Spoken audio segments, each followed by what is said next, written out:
was a different police department. It was exciting. I learned a lot. And then I took a quick opportunity to get out of patrol. So I did about 1.5 years in patrol and then went to the narcotics division. And I spent the bulk of my career in the narcotics division. I didn't know anything about it. They were hiring. They needed females in narcotics at the time. And I applied and was fortunate enough to get accepted. Welcome back, viewers, watchers, listeners. I'm your host, Tyler Owen. I hope you all are doing great, staying cool. Today's the first day of fall, and looking forward to some cooler temperatures. A couple of days it'll be a little bit cooler. I think so. It's not like cold front, but cooler. No. For those who don't know or have tuned in or seen this gentleman to my right before is Field Representative Roberto Campbell from the Golden Triangle. Robbie Campbell, former retired Beaumont Police Department, now one of our field reps. I said Boston in there. I don't know why. I didn't have anything to drink last night, I promise. But he's joining us today to talk with one of our attorneys there in the Houston area that's honestly making a name for herself, rightfully so, for all the great work she's done. Our attorney, regional attorney, Marsha Todd. Thank you so much for having me. Excited. Yeah, I am too. We're going to dive off in some pretty cool things. But before we do, there's some important dates I wanted to bring up. April 26th next year is going to be the Tmpa. They announced that last week during a Zoom meeting, and super excited about having that to honor our fallen. It's going to be on Sunday this year. If that changes, we'll be sure to update you. Also, our conference for the 2026 year is July 24th through the 26th. Going to be held back in Dallas at the Hyatt Regency at the Reunion Ball. So it was a decent one. Big hotel. Very much bigger than the one in Houston. Yeah, when you stay at a hotel like that, there's no reason for to get an overflow hotel, because when you got a place that has 1,000 rooms or 1,500 rooms, you don't have to worry about sourcing out different places for people to stay, and it keeps everybody together in the same area. Yeah. Well, and I think last year the Houston hotel, some of the complaints, not a whole lot of complaints, but just two people that complained, was the bar downstairs wasn't very large enough, I think, to accommodate all of our guests and board members and staff, and so they struggled to keep up. I'll just leave it at that. If that's all they have to complain about is a bar, then there's no complaints there. Yeah. So if you've never been to the conference, be sure to keep up and be looking for the dates and the registration. We're going to push that out probably right after the first year, and very much looking forward to seeing you, your family. It's turned into more of a family atmosphere, and I think that's a positive vibe, because you can bring your family, you can drop them off. Robbie's going to babysit them when you attend our hospitality night, and so he's certified. And we like to reward him a little bit after conference with a couple of days off, because he's got to keep up with all your kiddos. But all jokes aside, it's a very family atmosphere, and we like for that to happen. But nonetheless, Marsha, cannot thank you enough for traveling down here last night, staying the night here in Austin. Did anything happen last night while you were in the big city? No, super quiet. Well, that's a good thing. That's a good thing. But thank you for traveling down here, and happy to have you on. Thank you. I'm excited to be here. I really do appreciate it. Yeah. So, hey, let's just dive off into it. Tell us more about you, where you grew up, and how you kind of ingrained yourself into the law enforcement world. Absolutely. So I grew up in the Dallas area in Garland. When I was about 10, my parents moved to Mineral Wells, bought a farm, and grew up on a farm from there, went to high school there, went to college in Denton. And when I graduated college, I had a criminal justice degree, and wanted to go to the Dallas Police Department. But at the time, they had a hiring freeze that they said would probably be 3 years. Okay. I knew one Houston police officer, and I said, this is my chance. Yeah. And I called that officer and said, can you get me on? And in 1993, I started with the Houston Police Department. Any family in law enforcement for you to pursue that? Or No. In fact, actually, I'll tell you a short reason why. So one friend of mine told me when I was in college, you're too small, you can't be a police officer. And I said, watch this. Yeah. So it started in 1993. It was Houston PD, and I stayed there for almost 30 years. Wow. Yeah. That's crazy. Well, and let's revisit this, because I'm happy to see this as a father to a daughter.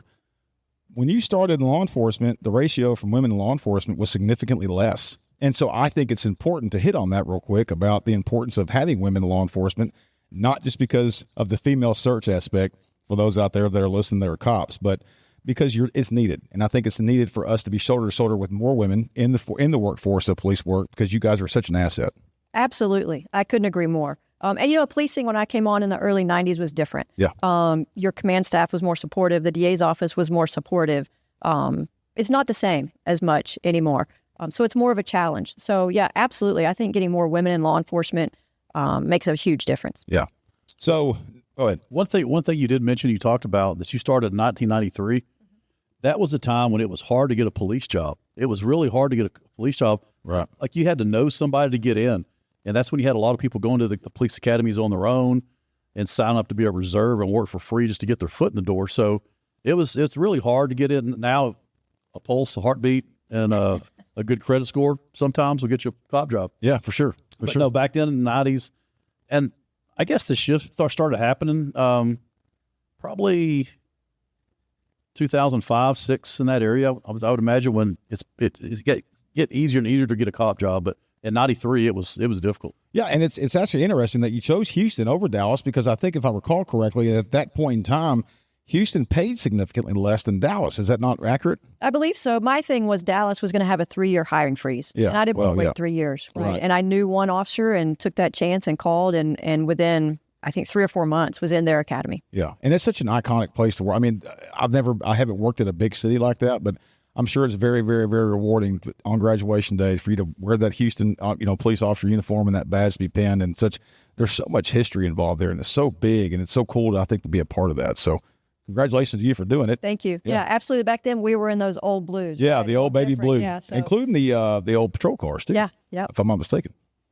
Anyway, so you start off in '93, and tell us about how your patrol experience went, your FTO phase, and all that. Yep. So I started off in '93. Of course, my field trainers back then were much older. It was a different police department. It was exciting. I learned a lot. And then I took a quick opportunity to get out of patrol. So I did about 1.5 years in patrol and then went to the narcotics division. And I spent the bulk of my career in the narcotics division. I didn't know anything about it. They were hiring. They needed females in narcotics at the time. And I applied and was fortunate enough to get accepted. Now, for those out there that are in narcotics, law enforcement has transitioned from a lot of CI work to more of a observe and report, right? And so when you were doing it, I would suspect it was a lot of CI, a lot of undercover. A lot of UC work, a lot of CIs back then. Of course, it's changed now. Yeah. But no, it was really exciting back then. Yeah.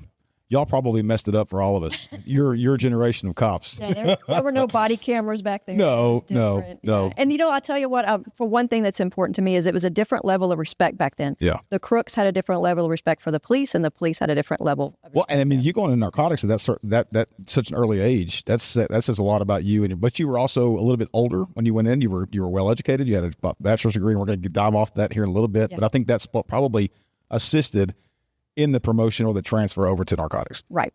Yeah. So you're rocking along narcotics, and then what comes up next? So at some point, I'm going to say about 10 years in, the city of Houston had a great bargaining opportunity. Our department entered into a new contract, and part of that contract was an education incentive. And for me, there was so much value there. Yeah. I'd always wanted to go to law school when I was younger, finishing up college, but you kind of get that bug where you're like, I want to just get out of school and go to work. And so I did that. And so when the contract passed and I was able to take advantage of that, I decided I'm not getting a master's, I'm going to law school. And what year was this? 2000, early 2000s. Wow. So you're in narcotics, attending. There wasn't probably a whole lot of online, I wouldn't think. There was no online back then. So I went to South Texas College of Law. It's a private school downtown. We had some options. U of H was one option, but because I worked full time, I would have had to do a part-time program. And their part-time program at U of H was Monday through Thursday, like 6 to 9 for 4 years. Gosh. Yeah. So I had a family and I had, a full-time job, and it makes it really difficult. Yeah. And so South Texas College of Law is a private school and had a little more workable part-time program. And so that's what I did. The downside of that is the city of Houston would have paid all of U of H's tuition, but only about half of what South Texas paid. So the city paid half, I paid half, and walked away with a law degree. Wow. That's incredible. Most of the cops I know that have become attorneys, they use the program like that because there's a lot of cities that have that built into contracts and just outside of contracts, just offered. But they go to that school downtown Houston, South Texas College of Law, and it's a good program. Yeah. And they get out and they work for the PD or the city for a little while, and they go out on their own and making millions, making more than they would be as a police officer chasing bad guys. But probably not as fun. But I guess it depends on what you want to go out and specialize in. Yeah. So I always thought, when I went to law school, I thought at 20 years, I'm leaving the department. I'm done. I'm going to go out and practice law, and same thing, make a millions. But when I finally finished, I was like, why would I go do that? Why would I go out and struggle to work and start all over? I can do both at the same time. Yeah. And that's what I did. Okay. And let's just dive off into what happened. So you graduated law school with the anticipation of you going to private practice. Yep. And then you kind of ran into a barrier that I think probably assisted with you now with your career. Absolutely. So I graduated in December of '05, took the spring '06 bar. When I passed, a member of the chief's office was actually in Austin when I got sworn in and said, "We know who you are, and you're going to come work for us." And within months, I was transferred to the chief's office, still as a police officer, but as one of his attorneys in the legal services division. And as far Houston's it's the largest city in Texas. What would you talk about your daily functions for doing that job for the chief? So we ran that office back then like a law office. I mean, that's how it functioned. So we would get calls that would come in that you would have to deal with, but we represented the chief, right? So one of the things we would do is, let's say the chief terminated a police officer. Our job as his attorney was to keep that officer terminated. So we would go to arbitration.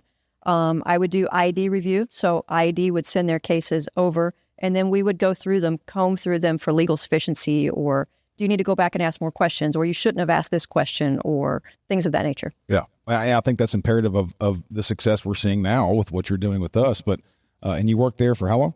I was there in the chief's office for about 3 years. So you have to have another police officer who is an attorney fill that spot. And it took me that long to find someone to recruit to come in and swap out with me. And what was your rank at that point in time? So I was an officer when I entered legal. I promoted to sergeant while I was in legal. And then I transferred out, went back to the narcotics division, and then I promoted to lieutenant. And then went back in legal? No, I left as a lieutenant from the narcotics division. Oh, wow. Okay. Well, at some point in this, you became, I guess, intertwined also with Tmpa, and you're a practicing attorney, or a licensed attorney, I should say. You chose to go ahead and leave and branch out on your own. And how did that flourish into where you're at now with Tmpa? So I did. It was just, I've kind of had enough. Police work had changed somewhat, and decided now it's time to go out and practice on my own.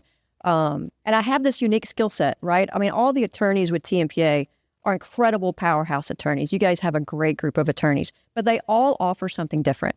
I look back at what I have, and the skill set I have is a little different than some of the others, right? I've been where these police officers are. Yep. I've had IED complaints. I've answered them. I've been in critical incidents. I've had all the same experiences for the most part that these guys have. And I really wanted to put that to use. I was done with law enforcement as far as wearing the badge and all of that, but I still want to support those police officers that I've been with for 30 years. Right. So I reached out to Tmpa and said, here I am, use me. Yeah. Let's go back to the Houston aspect when you were in legal, and you'll understand why. You represented the chief, or you represented the city when you worked for legal? So I represented the Houston Police Department. Okay. Right. And so city legal has their own legal. Right. And I represented the police department. Did the chief have his own attorney at that point in time? If let's just say hypothetically he was to get sued, if the chief was to get involved in some type of critical incident, which we don't see typical, big city chiefs do, did the chief have his own attorney? The way I understand it, the city attorney himself would have represented the chief in that aspect. And here's why I'm asking that question, is that your loyalty is to the city at that point, correct? Correct. And I think it's important to point out our Tmpa regional attorneys are contract attorneys. And why is that important? And explain to the listener or viewer out there that are Tmpa members why it's important of different legal plans on why ours is successful and why it's been the recipe of success since we began our legal program back in the mid-'80s. Absolutely. So in that scenario where I worked for the police department, my loyalty was to them. That's who I answered to, right? Now, as a Tmpa regional attorney, I represent the officer, period. I sign a contract with the officer saying, I represent you. The only thing Tmpa does is pay my bill. So I don't answer to Tmpa on how I'm going to manage a case or what I'm going to do, or if it doesn't work right. It's on me. I'm the attorney. It's my responsibility. Other organizations out there have full-time attorneys, right? And so when they get called out, where does their loyalty lie? Hopefully with the officer, but I haven't seen it that way with Tmpa. I mean, it's really an incredible program. And what you just mentioned about their loyalties to the organization that's paying them. Talk about Houston. Did you ever get confronted or asked about a certain situation that you're spending too much time on this case, make it go away, or let's transition over to something else? Because what my interpretation of that is that my fear is that other organizations that have that type of legal service is that they're going to tell them to take the write up or take the suspension and move on, Whereas in your situation, you're representing the officer and TMPA is just footing the bill for it. We have no control over the attorney-client member aspect of it. Why is that important? So I can give you an example without names or any of that. While I was on the Houston Police Department in the Legal Services Division, there's relationships within that police department. And I would have a chief or someone else come to me and say, hey, take a second look at this case, which is a nod to take a second look and make some different decisions. Or since I have left, I have heard of times when an officer may be told, hey, we're going to work out a deal for you. But in reality, they very well could be in the chief's office working on a deal for another officer, and someone takes, a lesser deal to benefit somebody else. That doesn't happen in TMPA's legal plan because you have no input on what I'm doing in the case. I represent that officer, and I don't answer to TMPA. Perfect. Yep. That's probably the best explanation from an attorney. To have somebody that's worked the other side, like the chief, to work for the chief like that, to keep this person terminated, to make sure we did everything right to terminate because we don't want this person coming back, and then to come to work for us and just the opposite. Now, we're here. I'm here to tell you this as well as T.O. and Marsha understands this, that if there's a bad person, if there's a bad police chief or bad officer out there, we don't really want them to keep going. If there's so much, if somebody deserves to be terminated, we would like to keep it that way if we see things that way. Bad cops, bad police chiefs, bad administrators that are bad for the group, for the organization, for TMPA members, for the community.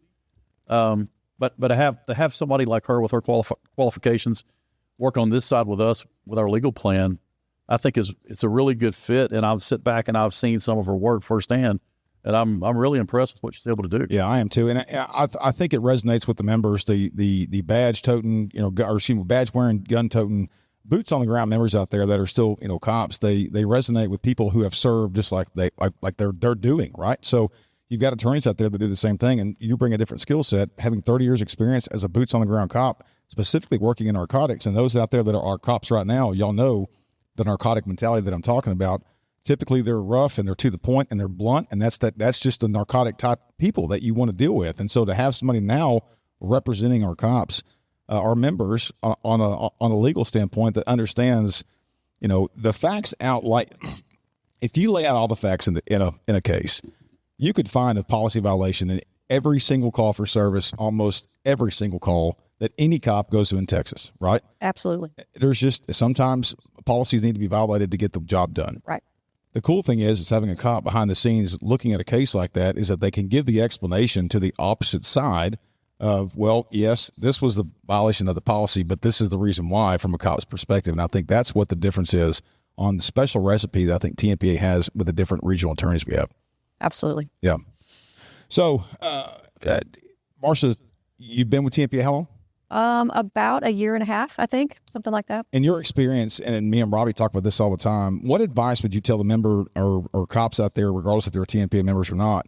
What are you seeing from your perspective of what cops should do in the event that they're facing discipline, they're under IA? Give us some perspective from that aspect. And the biggest advice I can give is the moment that you suspect, not that you've been served, not that you got paperwork, the moment you suspect that there's a problem, that you're about to be investigated or for whatever issue you may have, don't wait. Call TMPA right then. Call in, let a field rep reach out to us so that we can get involved from minute one. I get a lot of calls where from a field rep like Robbie or somebody else who gets a call from the member who says, hey, I'm sitting in the parking lot walking into my IED statement. Can you get me a lawyer? And you're 2 hours away from me. I have no idea who you are, what the situation is, what your department's like, even are you civil service or you're not? I know nothing. Don't wait. Don't wait till you're walking into your meeting. Give me enough opportunity to get in your corner early on. Yeah, and there's something I used to say on the phone all the time when I was taking legal is I would much rather be involved in the first inning than you call me when we're 9 down the ninth and you expect me to be the pitch hitter. Or the saving pitcher. It just doesn't work that way. And I think it's smarter for you to get involved in the first inning, call us, see how we can handle. And I think we as an organization, we just changed one of our legal plans a couple of years ago with the failure to report. Years ago, we wouldn't technically assign an attorney to somebody who witnessed a critical incident. It just wasn't really in our legal plan. It wasn't needed. But sadly, and we're going to talk about this in a minute, about the differentiations of how this profession's changed, is that It wasn't needed. And now with that law that came out a couple of years ago with the duty to report, now we got to check all the balances and make sure all the T's are crossed, the I's are dotted. And that's another good point also with the regional attorneys we have is that, for example, if me and Robbie were getting to a critical incident and Joe Bob is the one that witnessed it, but you've got the other officer that's involved, the actual shooter in the case, and Marsha represents him, a different attorney is going to represent the other officer that witnessed the case because there's going to be, you technically can't represent both. Right. And it works well under your plan because we don't work for you, right? We all have our own law practices. And so I have a contract with that one member. And so if you conflict with whatever the shooter or someone else on scene, that's fine. You can all have TMPA attorneys. There's no conflict because of how it's set up. Yeah. Sure. Yeah, I can't. I'm good with that. You know, I can't urge our members enough to, if you get and die or you think you're going that way, to go ahead and call us, man. We take legal calls, and all the reps have had these same type of calls that when they get called, and the guy on the other end's in a bind, you clearly tell it by listening to his voice or her voice. They're about to go into an IA meeting, or hey, I got in a bind and I've already given a statement to IA. Yeah. I don't like to hear that, and I'm at that point I'm not going to shut you down and say, well, there's nothing we could do for you. Well, when I know we can still, but maybe limited. Now, I'm not the person that represents. We have attorneys like her that do that, but it always helps to get way in front of it. Don't talk to internal affairs until you talk with your attorney. You know, don't wait until you're walking into a meeting and call us thinking that we have a magic wand to save the day, or they can go in there and invoke their right to TMPA and be like, you know what, no, TMPA's coming, they're going to bring hell with them. Right. I mean, we have recently done that, but that's not going to work for every situation. But our members need to know to call in, man. If you feel like something's coming down on you, call in. We can make notes. We could call an attorney. You know, we could go ahead and start. And if nothing happens to it, if they put in minimal work on it, then they're not, you know, they're still going to get paid to do the work. Yeah. But it's just to have somebody in your corner from day one. There's no telling how these things are going to work. If you have this thing where the chief calls you in and chews your ass about something, don't worry about it. It ain't going to go any further than here. That's bullshit. Yeah. It is. I mean, rarely does that ever happen. And you can't risk it. I look at it like risk versus reward, right? There's no risk. Just call. You're already paying the dues. Let me see if there's something we can do. Maybe there is, maybe there isn't. But don't wait till the ninth inning. Yeah, for sure. So another thing that you helped out with the city of Houston when you were in legal was, I guess you probably oversaw a lot of the critical incidents, right? No, it's not really, not in the role that I was in. Okay. So I did at one point, I was on the union board. Okay. So HPOU's union board, I think for another asterisk that we should. I think 3 or 4 years. So I wasn't, right, they have their own attorneys that answer to the union. It's different than TMPA. But I was involved kind of in what was happening as a member of the board. And so I got to see a lot of it from that aspect, but I didn't go out and make the critical incidents. That wasn't my role. Yeah. In your perspective, I was involved in a few. Yeah. I am definitely sure. Yeah. From your perspective, how has critical incidents changed, evolved over the last 30 years since you started law enforcement to where you see now? I think we're getting to the point, we just talked about this off camera, is that historically back when we first started, I started in 04 or 03 with Dallas County. You started in 93, right? Yes. We had they forced us to do the walkthroughs right then. And some people still do, and I'm not throwing shade on that. However, now I think we're getting into the practice in our profession to giving that 3-day window to allow everything to kind of process. What are you seeing on your aspect specifically down in whatever region you specifically work at? So I'm seeing actually the DA's office is really cooperative right now. We have the choice. We can say no. And luckily all the ones I've been involved in so far, I haven't had the need to say no. I do have plenty of time to meet with the officer beforehand. We kind of do our own walkthrough. But one other aspect that I've noticed that's a big change is that walkthrough, the majority of the time is not recorded. And there are no notes taken during that walkthrough by the investigators, by IAD, by the DA's office. Other than noting who's standing there, they're not taking the officer's word of what they're saying through that walkthrough because it's such a critical incident and so much adrenaline going through. Yeah. I want to make sure that's not the statement that's used. Yeah, for sure. Would you be okay with giving a minimum? I've never worked at a critical incident with you, an officer involved shooting or anything like that with you. I've called you out to a couple, but I've never been out there with, which is one of the things I like doing in my region. If I'm close enough and I can respond within an hour, I'll usually try to go out there 2 o'clock in the morning or 2 o'clock in the evening. But the Texas Rangers, and a lot of them are members of ours, a whole lot of them are members of ours. They kind of know, and I think it's a question they ask the officer who was involved. Who are you with? I mean, what legal plans are you with? Are you with TMPA? Are you with the other guys? Or are you with anyone at all? and I think they know how to frame their questions and wait until the attorney shows up. They know to wait. Are you okay with them? And what they usually want is, where were you standing at when you pulled the trigger? About how many rounds were fired, and what direction were you shooting in? Minimal information. So I can tell you that every Texas Ranger I've worked with so far while I've been with Tmpa has been exceptional. I've had no complaints. And the questions I've seen so far, I'm okay with, right? Obviously, it depends on the incident. And what I've seen from the Rangers I've worked with, the ones I have seen, they're not going to ask the questions they know not to ask before I get there. The ones I've seen them so far have asked, are you okay? Just give us a general idea of where you were standing so that we know where to start looking while we wait on your attorney, while we wait on the investigators, wait on the DA's office. I've had them ask on some occasions, it's a long, like I had to go to Leon County for that one. That was a 2-hour drive. Yeah. They asked, can we go ahead and chart the weapons while you're not here? And that's fine, because I'm going to see pictures. I'm going to get serial numbers. There's no questions asked, but they cannot do the walkthrough until I get there. That's kind of my thing. I'm not going to do a walkthrough without me present. That's understandable, too. What was that? So it's understandable. Well, absolutely it is. I mean, they can get in a bind if they do something. It's that selective memory thing, but you don't remember everything. If you're just involved in a critical incident, like a shooting, you're not going to remember everything that just happened. There's 3 to 5 days that you're going to need to decompress. And for God's sakes, review your video before you give a statement. Of course, your attorney will tell you that. And don't, the people that are watching, I hope there's millions watching this show today. Me too. Right? Is to when you call us, if you're involved in a shooting and you call us, we're not saying it's okay. Your takeaway from the show is not that it's okay to go ahead and talk to the Rangers or the investigating authority, whoever's investigating that shooting. Wait until you call us, like right after it happens. Call us or have a battle buddy call us, and wait till your attorney reaches out to you, because when you call us, we call the attorney. The attorney calls you back within minutes, and then you could ask questions, and they'll give you guidance from that point. And Marsha's right. After that, we're out of it. We're backed out of it. Well, and I think it's important too to kind of point this out, is that a lot of departments have decent working relationships with the current district attorney that they work in. The reality is that a lot of towns and cities and counties around the high populated areas within Texas, you're starting to kind of see change on the political dynamic. And I have said this for years, and I'm going to say it till I die. I personally do not think district attorneys, sheriffs, constables, and or judges should be on any political party platform. I don't feel like the law is black and white. It's not red and blue, right? And so when you start seeing some of these rogue district attorneys, as we see in Travis County, is that, think about it, 10 years ago, before Travis County got this rogue district attorney, that case may take a while to go to court. And so the officer, his mindset is, this is Joe Bob with the DA's office. Well, he may not be in office when this goes to court. Right. So you have to have that mindset, and you have to think ahead of the game. I also want to talk about something else. You started 30 years ago, a long time ago, right?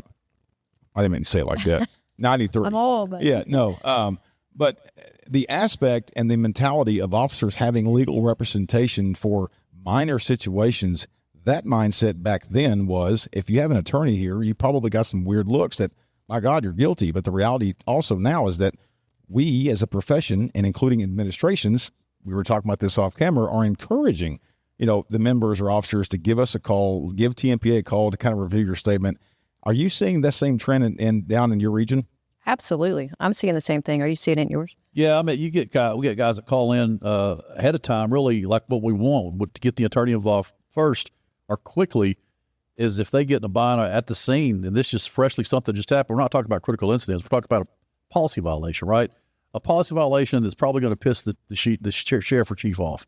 And their lieutenant sergeant say, hey, go ahead and call Tmpa. You're probably going to need them for this. Yeah. And when they call, I don't have an IA yet, but this just happened. It might turn into something. Yeah.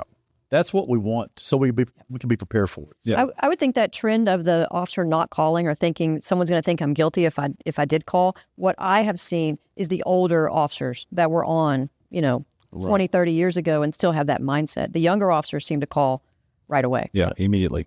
Well, there has been a big situation, a legal win, I guess, per se, that a case that you handled that, honestly, we're fighting the same fight to an extent to a neighboring Houston area city to the west of you or west of Houston, and it was in Pinehurst, and there were some significant leader problems or significant leadership issues that we got some successful results out of, and results of the police chief being dismissed that served as a city manager. Let's talk about that, because I think it's important. We get called all the time. The field reps get called. I've got a bad chief. Okay, well, why? Well, he's enforcing the policies. Okay, well, that's not exactly a bad chief, right? So let's break down the kind of the fundamentals of why we identified why Pinehurst was having some leadership problems, and then talk about the successes that we had there. Sure. I can tell you how I got involved, and Robbie has a little more background probably to get there. I got involved because Robbie called an officer had been terminated. So I just started digging in, doing what attorneys do, doing my research. I pulled this, and he said, my chief has done, all these other things that Robbie can probably talk about to get us there.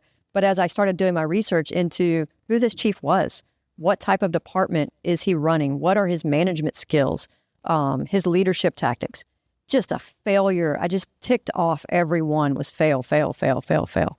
I went and I did an open records request for his application for Pinehurst police chief. And there's a box on there that says, he wants to be the police chief. This is a pretty important role. And it says, can I call or contact your previous employer? And this man checked no, right? So red flag number one, who checks no, you can't call my previous employer. So then I started digging deeper. Fortunately, in that termination, we were able to reach a pretty good settlement for this young officer. And ended that with that. But I didn't stop there. I was like, let's go farther and see what this chief has done. Well, and I think it's important to point that out. I don't think, I'll say this. I wouldn't think a regular attorney probably would have that mindset, is that we've talked about this. Your thinking process is that, okay, we were successful at the termination being overturned and got a settlement, but this is still going on. We still got members there that are suffering through this leadership crisis. So you took it upon yourself to dive a little deeper and talk about the success you had after that. Yeah, so I look at it like this. The office of the chief of police comes with an incredible amount of responsibility, right? It's not just to those officers that are under him, but to the citizens. And everything I learned about how this police chief was handling his business, he was failing at every aspect. So I went and I gathered all of my information, everything I had, went and met with the city attorney and explained to him, look, this is what I have. This is what he's done, not only to your police department, to your city. And then you have to know, too, the city doubled down at some point and thought this is such a great guy that they also gave him the interim city administrator position. So he was holding both roles. So one of the things I did was ask in an open records request for his timesheets. I want to see what you're doing every day and how are you justifying two salaries and, in my opinion, failing at both. And he refused to give those over. And so we kind of went from there. And so I went and sat down with the city attorney, talked about, look, this is what I've seen. To replace officers that he had run off or fired or resigned in lieu of dealing with this man anymore. He had some questionable hires that I also had some issue with. Gave all this to the city attorney, and to his credit, he saw how important this was and took it to city council, and then we went from there. Which was pretty recent, was it not? Yeah, this was like a couple of weeks ago. It all started probably about, us requesting that the city and the council remove him was 3 weeks ago. I think 3 weeks. Yeah. This guy. And Pinehurst is a fairly small department. Man, we're talking about, so population of about 2,000, right? And you have a police chief, you have a lieutenant, and you have 4 patrolmen. Yeah. And that's it. Yeah. And they had a hard time keeping those ranks filled. Well, that's what the collective bargaining agreement called for. But this police chief took upon himself to create some additional positions outside of that. Yeah, he created a captain, and he created a sergeant. Everybody had brass on their shoulders, but nobody was actually toting the pole. I don't understand that process. And there's no mechanism in the collective bargaining agreement to pay these or to even state rank in there. It's lieutenant and 4 officers and a police chief. That's it. We're all members of the local, or we're all members of the team. I think at the top, we're not going to get into the membership aspect of the chief, but was everybody below the chief members of Tmpa? Yeah, and the last originally. The last two entire police forces there, excluding the chief, were all Tmpa members. Well, and I think it's important to highlight this. We're talking about 6 officers at max when they were fully staffed, correct? Yeah, including the chief. Okay, so let's just say hypothetically 5 of them, of their membership dues, $32 a month, could not have touched really the magnitude of number of hours, man hours that you put in there, or female hours, sorry, that you put in this case. And I think it's important to highlight that at Tmpa, we're not concentrated on how many members you have at your association or your department. we continue to do what's right. And you verify that, and your dedication to the situation was confirmation of what our mission is about. Yeah, and not to speak, of any other attorney, I have a different aspect, right? I've been where these officers have. The department I worked in had 5,000 officers. I had squads, I had units that were small, and my allegiance is to that police officer, right? And I wanted to make sure moving forward that any officer that took a position in this police department had the right chief and had leadership that respected what they did. Yeah. Well, I just wanted to highlight that because I think it's important that if you had added up all their yearly dues in 1 year, it probably wouldn't have equaled what we are paying in legal fees. And oh, no. Your aspect too, your mileage having to go back up there and deal with this fight. So just wanted to point that out. Yeah, if you look at it, if you're just an accountant looking at that case alone, yeah, we're way in the red on that. Yeah. Way in the red. Yeah, for sure. Yeah. No, that's okay at work. But if it's for a great cause, I don't have a problem with going. Exactly. And that's my point, is that we're going to continue to do what's right, no matter really what situation. The juice is not always worth the squeeze, but it is for us in those aspects. Yeah, you had this poor officer who worked like 20-something nights in a row for this guy because he had ran everybody else off, this police chief did. And this was the only officer he had left, besides somebody that was in code enforcement or something that didn't like to work for him anyway. Or didn't want to work for him anyway. And he comes in after the chief solicited a complaint. He comes in to work another night of this 20 in a row to a write-up. And he's like, what is this? Blindsided by this thing. And she's like, you need to sign this. It was a write-up for, I can't remember what it was, but it was something small. But the chief felt like he needed to pin him down on something. Why would you do that? First of all, I bet if this is all you have, if this is your only officer covering calls at night, and this is all you have, who was just involved in a probably about 2 weeks, 3 weeks before that, maybe a month, was involved in a tally pursuit. I mean, a very bad crash that he was chasing a guy for the county. I mean, we're not blaming that the offender's actions on him, but this happened and the chief wouldn't relieve him from duty. Yeah. Matter of fact, I called the chief. We kind of had it out on the phone. I was in the back of the PD about this thing.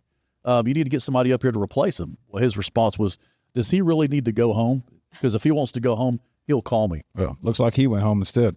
Yeah, he went home. He went home for good. Yeah. Yep. And Robbie called me the night of that accident and said, "Hey, this is something going on that we need to keep an eye on." Yeah. So kudos to Robbie for stepping up and recognizing. Well, and I told him that night, I'm coming. I'll come over for the accident. It's okay. And to you, because it's that mindset of the continuation of trying to serve, right? On top of your 30 years of service with Houston as a cop, trying to serve the citizens of Houston, your continuation to serving those who serve Texas now with serving all of our Tmpa members. You saw something that you needed to kind of dive off into. You didn't want anybody else to suffer, and hats off to you for continuing that. So thank you. Yeah, for sure. Thanks. Have we hit everything that you think we should cover? I can tell you one thing I would point out. So we had a similar type case out in Madisonville, Texas, about a year ago. Okay. And we were able to get a settlement for that officer as well. Some poor leadership going on. But I can tell you the difference in that case and Pinehurst was the officer was diligent enough to keep good records, take good notes. So I'd point that not only do you call right away, write things down, right? You can get a journal and put attorney-client confidentiality or privilege on it so that it's not discoverable. It's just a communication between you and I, but keep those good notes. It makes a huge difference when I come in the first inning that I already have the playbook. Yeah, that's smart. Good advice. How come you didn't say that, Robbie? The hell is wrong with you? I'm not the attorney. Oh, that's true. You talk to my attorney.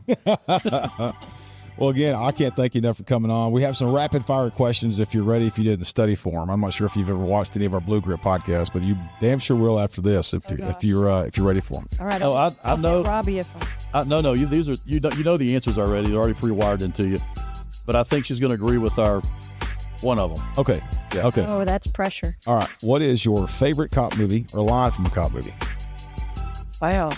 I mean, I like End of Watch. And there's best movie out there. There's just so many lines. I mean, the joking around the patrol car, that's life. Yeah, the banter back and forth between the cops and the squad cars, probably depicted best in End of Watch. I think that's the best one. What's your favorite cop car? Oh, old blue Caprice from HPD. I'm sorry. You know what? I'm sorry. Yeah. No, they had them forever. Blue. They did. Had them forever. I mean, can you see little bitty me sitting in a big old Caprice? You can't even see me over the steering wheel. Yeah. I was still going to the calls. Yeah, there's one in y'all's museum. Yeah, museum. There is. Yeah, we had an officer who passed away in the line of duty, who took it upon himself prior to that to restore a bunch of old cars, and they've continued that kind of in his honor. I really thought you was going to say a Crown Vic. Oh, yeah, no. Oh, that was too quick to say no. Yeah. Okay. Thank you for tuning in. I'm proud inside. Yeah. What's your favorite drink of choice when you're trying to relax and have a good time out? Oh, goodness. I'm not a big drinker. I used to be when I was a police officer, but now I'm a lawyer. I don't do that. Yeah, so right. And you got to respond to our members to it. yeah, so it's water for me. That's my story, and I'm sticking to it. Well, I can't thank you enough for coming on. Your continuation to serving those who serve Texas and your regional, attorney aspects and duties. And so you're making a name for yourself, and we appreciate everything you've done for our members thus far, and many more years of Marsha Todd there in the Golden Triangle area in Houston area. So thank you. Thank you so much for having me. Yeah, for sure. Rob, you got anything else? No, I'm glad we were able to come on and talk a little bit and kind of introduce Marsha to the world. She's doing good work, and I know when I take legal calls, there's more and more members requesting her because they hear the good work she's done. I think this platform here is going to push it out for the people who are watching this and listening to it, that we have a great attorney who's walked a mile in their boots, who's worked both sides of this, who's actually stood with the chief on things, and will get a chief ran off. Yeah. And I think that's exactly what we're looking for.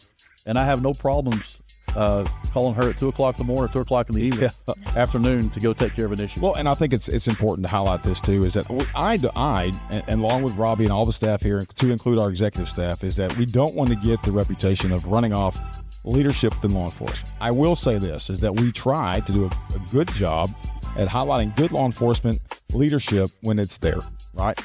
But when bad leadership in law enforcement, it affects everybody. It affects our members, it affects the department, it affects the community. And so I feel like it's our obligation and our continuation of our mission of fulfilling our motto, which is the voice of Texas law enforcement, in order to engage that and to correct it. And so I just wanted to point that out, that sometimes people mislead some of the quotes that are put out on social media for the lack of leadership in law enforcement. But it's important, and I think it's important to maintain good leadership, because sadly you have the honeymoon phase of different administrations that come in. When that fades off is when the bad leadership typically happens. And so kudos to those chiefs out there in administrations that are encouraging their officers and encouraging their members to give us a call during critical incidents or situations that they feel they want their own subordinates to get the good legal representation to walk them through this process.